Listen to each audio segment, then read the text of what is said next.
Hello, पुन्हा एकदा video घेऊन आलेली आहे तुमच्यासोबत मी. तर आम्ही आलेलो मॅप्रो गार्डन. झालं असं की मॅप्रो गार्डन आहे मोठा वेगळा आणि हे छोटंसंच होतं. आम्हाला वाटलं मॅप्रो गार्डन हाच आहे म्हणून आम्ही ह्या मॅप्रो गार्डन आपण जाऊया.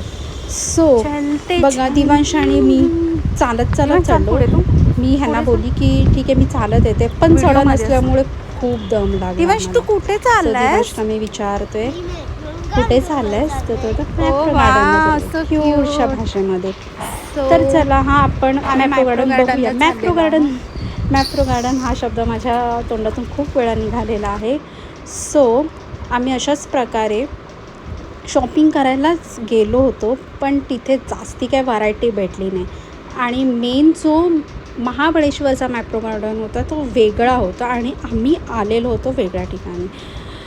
तर हा बघा रात्रीचा दृश्य, खूप थंडी होती आणि हा फॉग बघून अतिशय स्वर्गात आल्यासारखं वाटलं होतं.